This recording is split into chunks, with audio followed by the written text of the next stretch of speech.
One extraordinary day in Kenya, a remarkable event unfolded in the heart of Amboseli National Park, near the Tanzanian border, a place known for its breathtaking landscapes and majestic elephant herds. Among the park's most dedicated protectors was Kenneth Ol Nashu, a veteran ranger with decades of experience. His mission, along with his team, was to patrol the lands, monitor elephant populations, and, most importantly, shield them from poachers. On that particular morning, as Kenneth and his team surveyed a herd of around 40 elephants, they received news that filled them with joy. One of the elephants, a female named Paru, was pregnant. This was a moment of celebration for everyone. New life in the wild was always something precious and fragile, but with joy came responsibility. Elephants have the longest known pregnancy of any land animal, an astonishing 22 months. Almost 2 years of carrying a calf in a wild and unpredictable environment. Since Amboseli is a protected but untamed landscape, the rangers and veterinarians couldn't examine Peru up close. Instead, they observed her from a distance, carefully monitoring her behavior and making notes.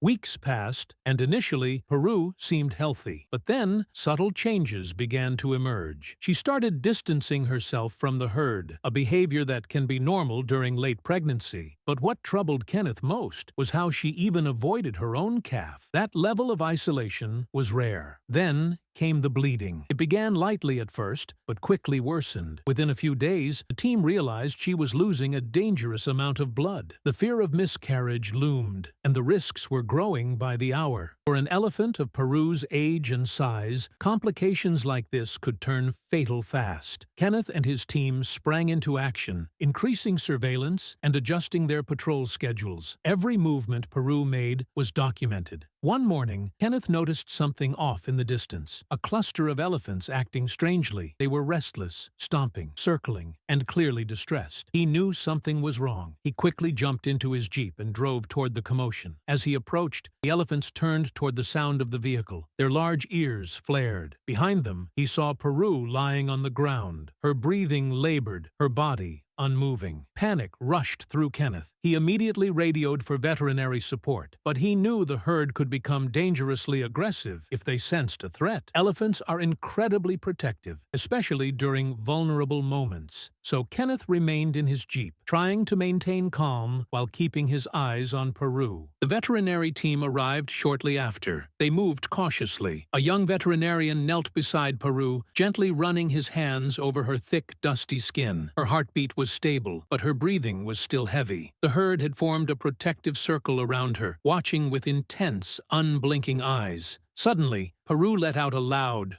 pained trumpet. The herd erupted. Trumpeting wildly, they charged toward the team. Kenneth shouted, "Back! Retreat!" The team scrambled, jumping into the jeep and backing away. But the elephants stopped short, almost as if they sensed something. The aggression melted into hesitation. They seemed to recognize that these humans were trying to help. It was a rare and beautiful moment of mutual understanding. Cautiously, the vets resumed their work. They collected blood samples, administered fluids, and gave Peru medication to stabilize her condition. Tests later showed she was suffering from dehydration and low nutrient levels, both dangerous for a pregnant elephant.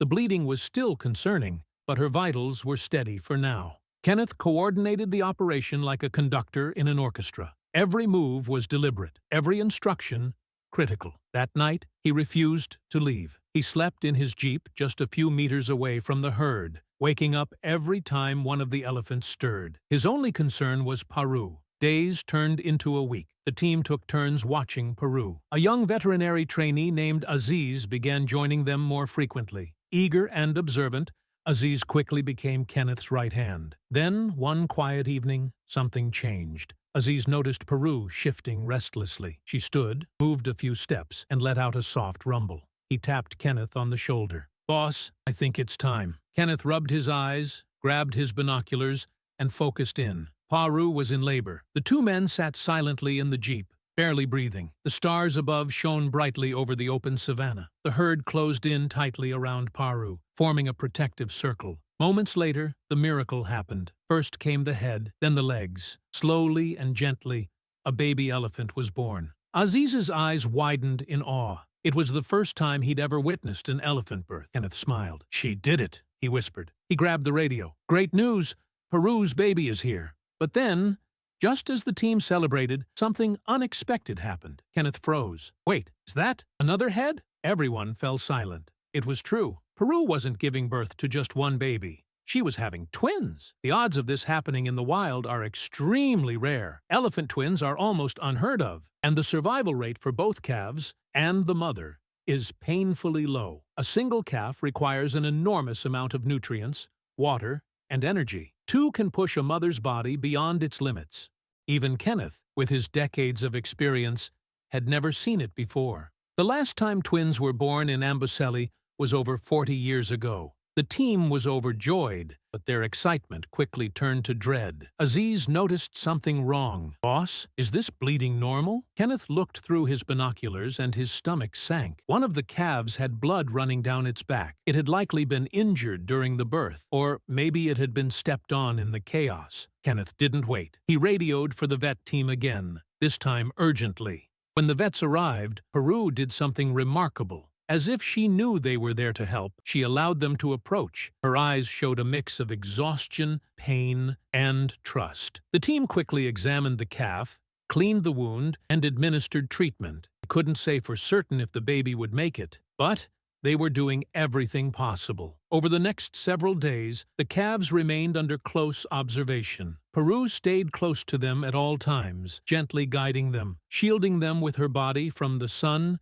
wind, and danger. Slowly, the wounded calf began to recover. A week later, that same calf was walking confidently beside its sibling and mother. It was nothing short of a miracle. Against all odds, Paru and her twin calves had survived. And not just survived, they were thriving. The entire team, especially Kenneth and Aziz, felt an overwhelming sense of pride. Their long nights, tireless efforts, and deep care had paid off. As Kenneth stood watching the three elephants roam across the golden plains, a sense of peace washed over him. This was why he became a ranger, not just to protect life, but to witness it. In a world where survival is never guaranteed, Peru's story reminded them all that hope still exists. In the heart of Amboseli, two new lives had taken their first steps, and the miracle of nature had once again left everyone in awe. Like and share for more amazing wildlife story.